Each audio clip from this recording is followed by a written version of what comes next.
Ladies and gentlemen, the story you are about to hear is true. Only the names have been changed to protect the innocent. Dragnet.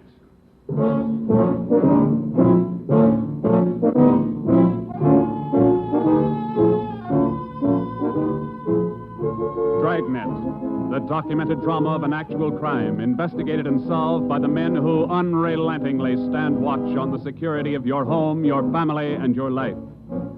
For the next 30 minutes, in cooperation with the Los Angeles Police Department, you will travel step by step on the side of the law through an actual case from official police files, from beginning to end, from crime to punishment. This is the story of your police force in action. Dragnet.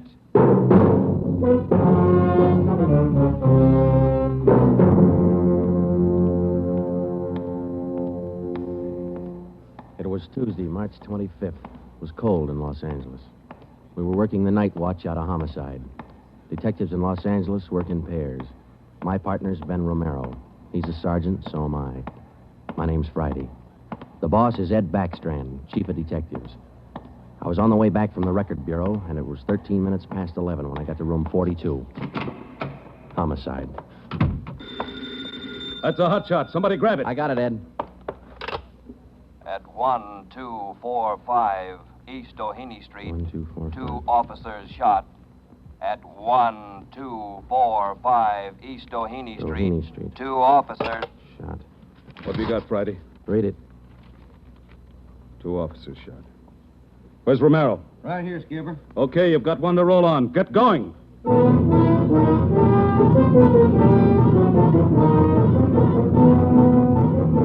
Both Ben and I knew where we were heading. We'd recognized the address. It was the Trapdoor Cafe, a joint in the south end of town that did business with a pretty rough crowd. 13 minutes later, we pulled up in front. 2 patrolmen had the crowd pretty well pushed back. There was a cruiser car in front of the cafe. The car door was open, and an officer was sprawled across the seat. He was conscious but weak, and one of his pant legs was pretty red. Hello, Sarge. Hi, how you doing? I've done better. Yeah, well, what happened? Williams and I were cruising. We've been keeping an eye on this cafe lately. Tonight we decided to take a look. And just as we went in, 2 guys left in a hurry, the back door. We followed them out into the alley. It was dark out there, and I called to them. I said, "Hey, fellas, just a minute, I want to talk to you." They stopped? I'll say. One of them whirled. He had a gun in his left hand. He shot both of us. Left hand, huh? Williams went down and out. I went down, but I took a shot at them. No effect. And I started crawling out here to the car so I could call in. You started crawling? Yeah. Wait a minute, Emerson. Weren't there any people around by that time? Oh, yeah, quite a few ran out after the shots. You mean nobody would help you to the car? That's right. Did you get a good look at either of the gunmen? Well, one of them was tall. I think he was a redhead. There was something funny about his nose. That's all I saw. It's too dark out there. Williams was closer. I think he got a good look. Joe, the other officer, Williams. He's in pretty bad shape. Is he breathing? He's still alive, Emerson. I don't know how much time he's got. Ambulance? On the way. Okay, let's round up all the men who are in the cafe. We're taking them in.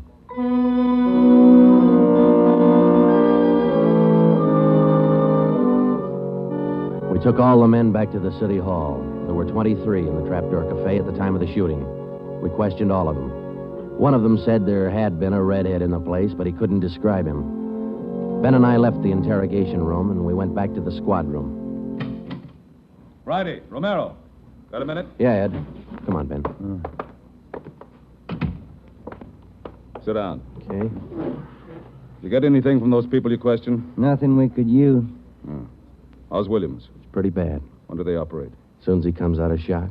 Probably in the morning. You boys will be there. Yeah, we will. When the surgeon digs that slug out, get it and mark it for evidence. Yeah.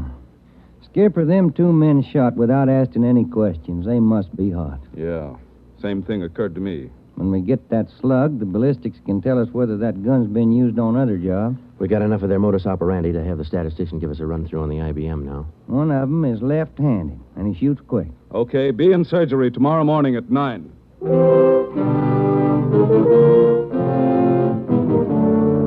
Neither Ben or I said much on the way home, but we were both thinking the same thing. I knew the chief was thinking it, too.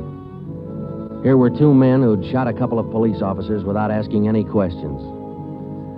Now, I suppose you've heard a lot of stories about what the force thinks of cop killers. Sure, we don't like to lose our friends and partners any better than anybody else would. Why not figure it this way? If these two guys would gun a couple of armed police officers, do you think they'd hesitate to shoot you, the unarmed citizen?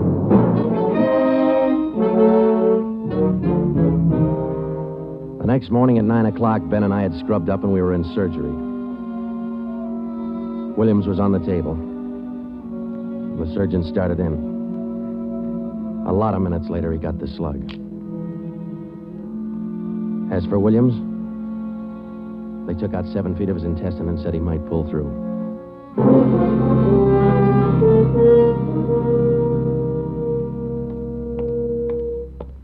Joe, here's the report from ballistics. The slug they took out of Williams come from a .44 Smith & Wesson.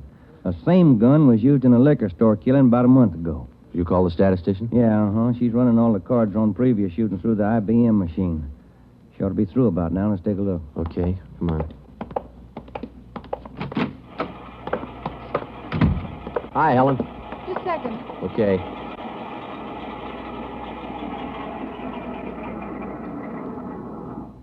Well, that's it, boys. These cards will give you all the shootings pulled by two men on foot who shot quick, one of them left-handed. Right. They're all yours. You sure can tell a lot from just a bunch of little holes in these cards, can't you? I can't, but this IBM machine can. It never ceases to amaze me. Okay, shall we check the cards, huh? Yeah, sure.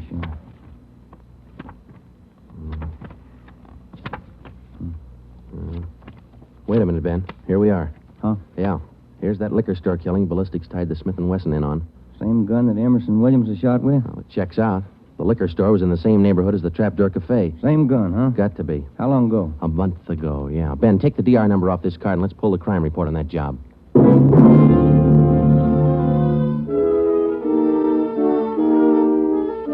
We pulled the crime report out of the files. It said that there was only one witness to that liquor store killing a month ago. That witness was a woman. Miss Forbes, I'm sorry to disturb you like this, but we'd like to ask some questions about that liquor store killing you witness a little over a month ago. Well, I told the police everything I knew about it then. Yeah, we know, but maybe you wouldn't mind telling us again, huh? Oh, no, I guess not. I've been trying to forget it, to tell the truth. It was pretty terrible, and I really didn't see so very much because I was awful scared. I understand. But try to describe again just what happened, will you? Well, it was about 10 o'clock at night. I was walking down the street toward home when I realized I was all out of cigarettes. Well, I was right in front of the liquor store then, so I went in. The clerk was behind the counter, and there were two men standing there arguing. What's the idea of changing your mind? I thought we was going to get bourbon. No, let's get the wine. I want bourbon. Costs too much. Wine's good enough. The rest of them want bourbon, too. We better talk to them. Well, okay. We'll be back when we make up our mind, mister. Two men walked out of the store, and the clerk smiled at me and shrugged his shoulders. I bought a pack of cigarettes and turned to leave. But just then, the two men came back in again, and each of them had a gun in his hand. This is stick up, mister. The clerk just sort of crumpled to the floor. I couldn't believe my eyes, but that's just how it happened. The men said this is a stick-up, and then they shot him right away. Get over against the wall, lady, or you'll get the same. One of them punched the no sale on the cash register. I was shaking so I almost caved in. He scooped the money out of the drawer and stuffed it into his pocket. And then the other one went over to where the liquor clerk was lying face down. He knelt down beside the clerk and he put his gun against the clerk's spine. Then they both ran out of the store. Oh, it was terrible. That clerk, he was lying there helpless and wounded, and they deliberately... Yeah, Miss Forbes, I understand. Oh, Miss Forbes, you said that both of the men had guns. Yes. One of the guns was black, and the other was sort of fancy looking. What do you mean, Miss Forbes? Well, it was real shiny. Nickel-plated? I wouldn't know about that, but it was shiny. There were two guns, huh? Yes. Well, now about the men themselves. Well, I was so scared their faces just didn't register with me. The one who shot the clerk in the back was sort of stocky. That's about the best I can do. You mentioned in the report that one of the men was left-handed. Yes, I do remember that. Uh-huh. Look, Miss Forbes, this is very important to us. One of the men was a redhead? Redhead? Why, no, I didn't see any redhead.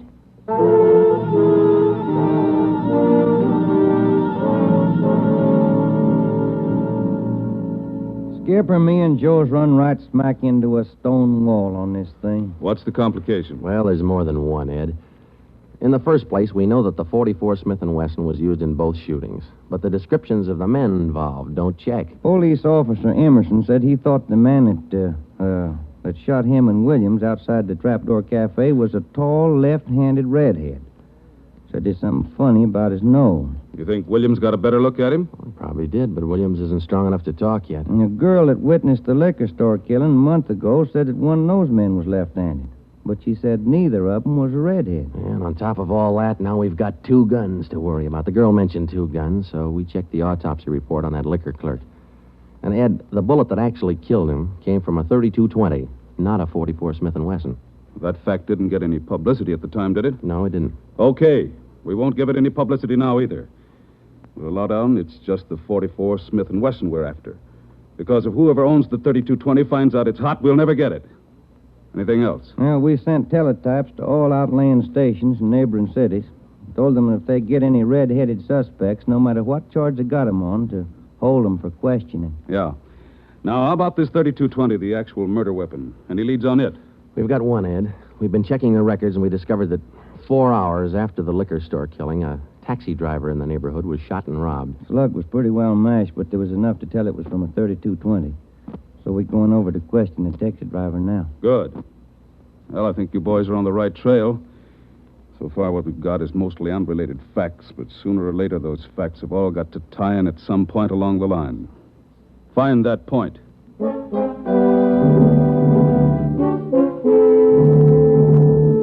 find the point. Find the tie-in. Well, Ben and I went over to see the taxi driver, a guy who was living on borrowed time. Yeah, it was about 2 o'clock in the morning when it happened. I got a call to pick up a fare near 105th and Avalon, you know. Yeah. Mm-hmm. Well, I got there. Somebody came over, pulled open my cab door, and said, "This is a stick-up." Then blew it. You let me have it.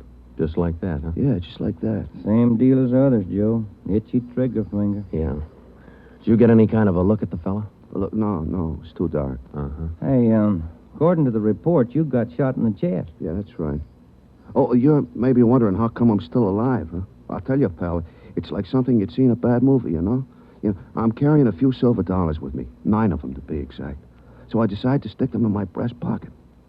Well, mister, that just saved my life. The slug hit them silver dollars.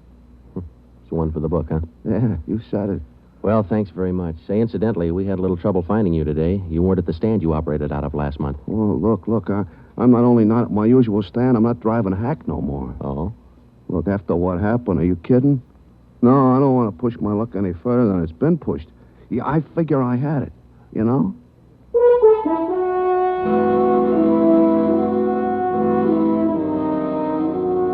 And about that time, Ben and I were beginning to figure we'd had it.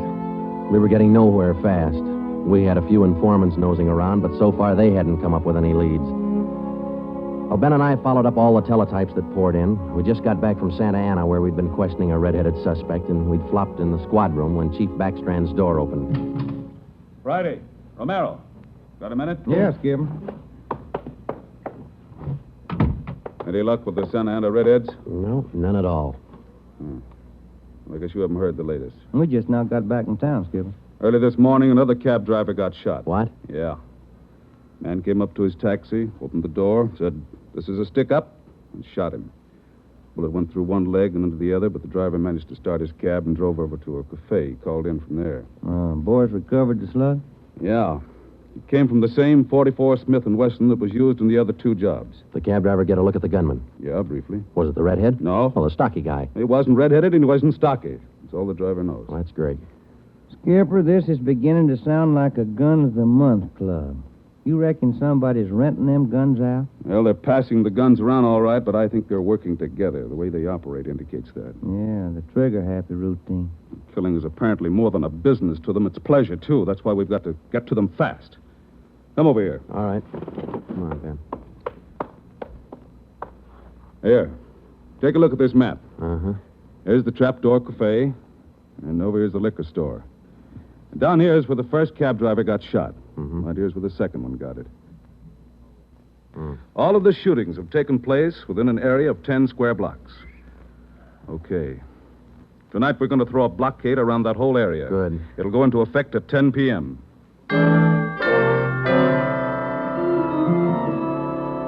At 9:45 p.m., cars and officers started drifting into the area by twos and threes. And at 10, when Backstrand, Ben, and I arrived, the whole area was sewed up tighter than a tick. Is now code 3. Pacific Ambulance Davis? 1. Got you. Call to All set? Alexander is All now set. code We got a 3. primary line and a secondary line. If anyone tries to make a break, we'll pick them up in the secondary. Okay. Friday and Romero here will cruise around the area with me. Go to work, men. Every car in the area was shaken down. The same process was also followed on all persons on foot. The blockade went on all night. By the end of that time, we'd brought in 217 suspects. 26 of them were redheads. What's your name?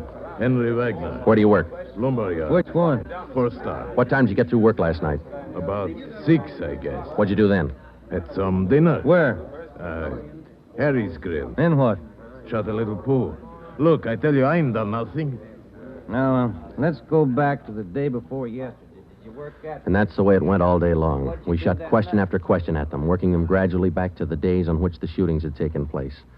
When it was all over, we got 6 men wanted in other cities on various charges. We got quite an assortment of guns and knives. But as far as the shootings were concerned, we got nothing. Well, I guess that's the last of them. Oh, I was running out of questions there at the end. You two boys better go on home, get some sleep. Well, I was kind of figuring on checking back over the reports to see if we might have overlooked something. I said go on home. You two boys have been at it for 32 hours straight. Look at you. You're both so groggy you can hardly stand up. You need sleep. It's 4 p.m. now. Don't come back until 10 p.m.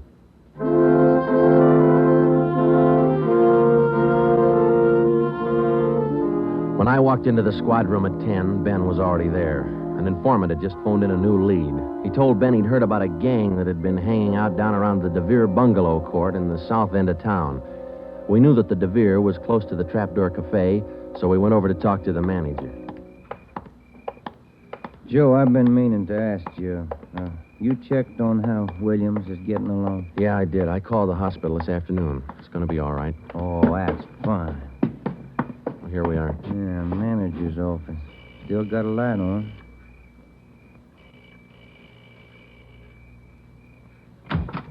Yeah? I'm Sergeant Friday, police. This is Sergeant Romero. Yeah? We'd like a little information. Why, sure. Come in. Thank you. What can I do for you? Well, did you hear anything about a gang that hangs out down around here anywhere? Gang? Why, no. How about your tenants here? Any of them ever been in trouble, to your knowledge? No. This ain't exactly the best neighborhood in town, but we try to keep things under control. Once in a while, one of them will get out of line, but when that happens, we heave them out of here. You heaved anybody out lately? Yeah, I did. Fellow and his wife a few weeks ago. They had a fight in one of the bungalows. She took a shot at him, but she missed. Party by the name of Stuba, Carl Stuba. What did this Stuba look like? Oh, sort of tall, skinny. Was he a redhead? No. Now, we'd like to take a look at that bungalow that he lived in. Sure. Help yourselves. Down the end there, number 5. Still vacant.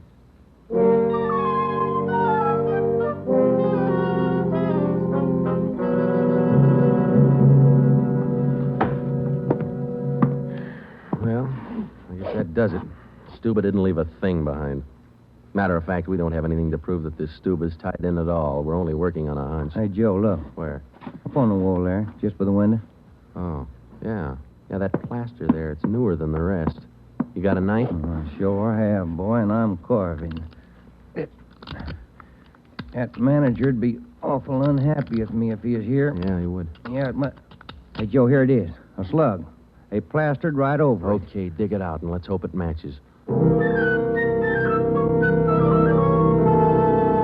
It matched.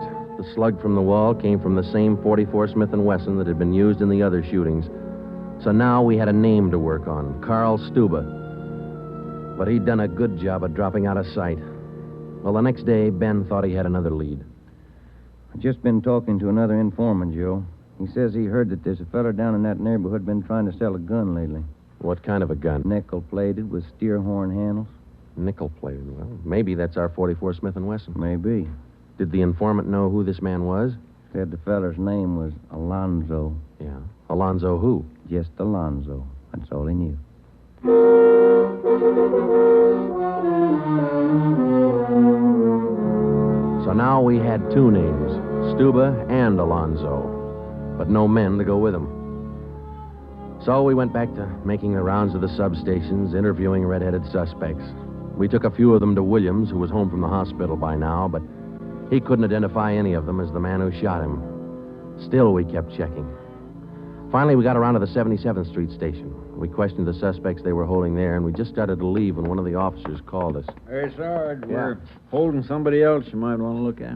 Redhead? No. What's the charge? Suspicion of burglary. Small job. Oh, I don't know. What do you think, Ben? What's special about him? He lives in the same neighborhood where those shootings took place. All right. Where you got him? Down here. He admit anything? Nope. He's pretty surly. Here we are. Thanks. Hi. What do you want? I'm Sergeant Friday. This is Sergeant Romero. We'd like to ask you a few questions. Look, I already told the other cops all I know. I didn't steal no radio from that jerk. What's your name? We've been through all that once. Come on, what's your name? Jackson. Alonzo Jackson. Alonzo. I looked at Ben, and Ben looked at me. This could be the Alonzo who'd been trying to peddle that Smith & Wesson. Ben and I both knew here was one suspect we'd have to be real careful with. Alonzo, according to the records, this burglary you're suspected of took place on the night of the 27th. Look, how many times do I have to tell you guys they didn't have anything to do with it? You got an alibi for that night? Sure, I got an alibi. I was out with a couple of friends. I can tell you. What's your friends' names, Alonzo? One of them's Crandall, the other Stuba. Stuba, the guy who used to live in the bungalow court. Well, we told Alonzo he'd have to produce his two friends to give him an alibi for the burglary charge, and he bit. He went with us, and he pointed out where Stuba was living now. No wonder we hadn't been able to find him. It was a little shack at the back of a lot behind two houses. We thought it was a chicken coop at first. We took Alonzo back to the station, then we picked up Stuba. He was surprised to see us and not very happy. We took him in. Next, Alonzo gave us Crandall's address.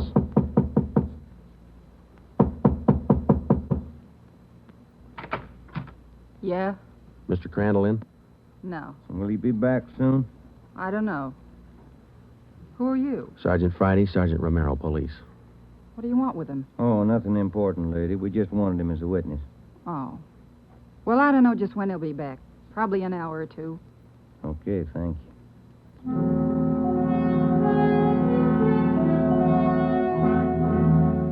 We went down the street away, and we staked out in the car. We sat there for about 5 hours, and then Ben nudged me in the ribs. Hey, Joe. Huh? Joe, take a look. Coming along the sidewalk. Yeah, and he's got red hair. Come on. Crandall. Huh? Your name Crandall? Who are you? Friday Romero, police. Police. What do you want with me? I haven't done nothing. Well, then you got nothing in the world to worry about. Come on.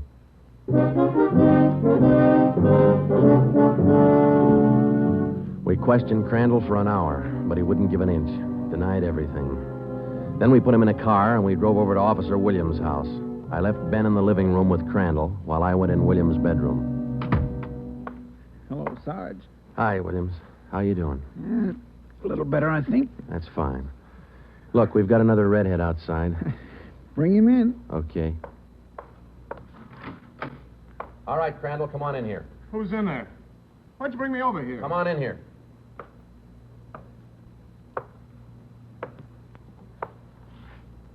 How about it, Williams?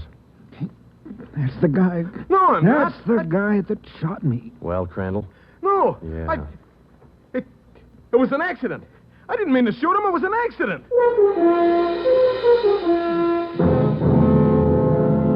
Once Crandall got started, he talked his head off. He also admitted being in on the liquor store killing, but insisted he was only the lookout. We took him back to the station and got his whole story down on a tape recorder. Yeah, he was left-handed. Then we went back to Alonzo, who didn't know we had Crandall's confession. We met the chief in the hall outside the room where they were holding Alonzo. About ready to tie the knot? Oh, hope so, Chief. But Alonzo hasn't given any yet, and we still haven't found those guns. We've got one of them. Which one? The Smith & Wesson. Stuba popped about that one 10 minutes ago. Said he left it with his girl. couple of the boys are on their way over to get it now. That's good, Ed. That leaves just the 3220. You haven't mentioned the 3220 to Alonzo, have you? No. He still thinks we're after that Smith & Wesson, and that's the way we're going to play it right now. Go ahead. Look, how much longer are you guys going to hold me here? Didn't you check with those friends of mine? Alonzo, we got a tip that you've been trying to sell a gun lately. A gun? Yeah, 44 Smith & Wesson. Oh. No, it's not true. That Smith & Wesson's been used in a couple of robbery jobs this month, and we think it's your gun. That's a lie. Any proof of that? Why, yeah. Sure, I got proof of that. I used to have a gun, but it wasn't a Smith & Wesson. Look, if I tell you where it is, that ought to convince you, shouldn't it? It'll help things. Okay. I sold it to a neighbor of mine. He gave me $7. I'll give you his address. You sure it's not a Smith & Wesson? Sure, I'm sure. It's a 3220. Yeah, it worked. We went to the neighbor's address, and he admitted having bought the 3220, but said he'd lent it to a friend who'd never returned it. The friend had hocked the gun to a barber. The barber gave him $15 and a haircut for it. We finally got it from the barber, and we came back to the station. I'm all set, Joe. I'll be in the next room. Just give me the nod. Okay. Hello, Alonzo. Hey, you got the gun. Yeah, we got the gun. Well, now maybe you'll believe I'm on the level. Okay if I go now? I guess we won't be able to hold you here much longer. You can say that again, brother. You could have saved a lot of time if you'd have listened to what I've been trying to tell you all along. I guess you're right, Alonzo. Sure, I'm right. You know, you guys would be a lot better off. You believe guys like me the first time we tell you something. But on the liquor Instead store of job, running... I was only a lookout. I was outside. It was the other two who pulled that one. Stuba and Alonzo. Alonzo killed the clerk. Hold it, Alonzo. Dirty, All right, Alonzo, that's enough. Now, come on, how about it? What's the use? All right. That's like he said. Okay, Ben, bring the recorder in here. Alonzo's ready to make a record now.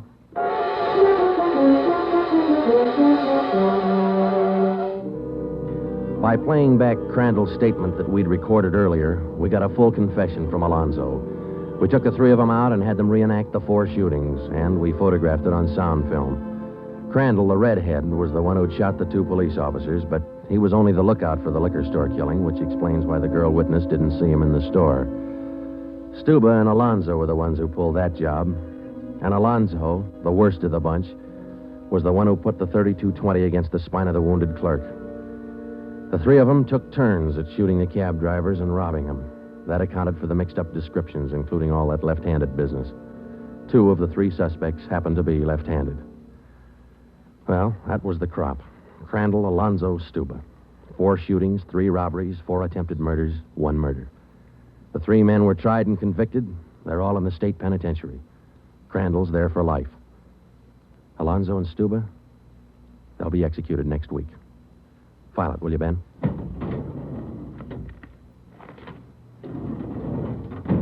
Case closed. Dragnet.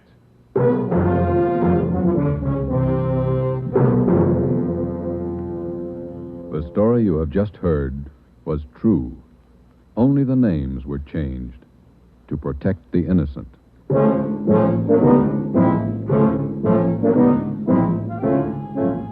You have just heard the second in a new series of authentic cases from official files. Technical advice for Dragnet comes from the office of C.B. Horrell, Chief of Police, Los Angeles Police Department. Tonight's program is dedicated to Radio Officer Delmer E. Cook of the Los Angeles Police Department, who, on the afternoon of December 6, 1948, gave his life so that yours might be more secure. Dragnet came to you from Los Angeles. This is NBC, the national broadcasting company.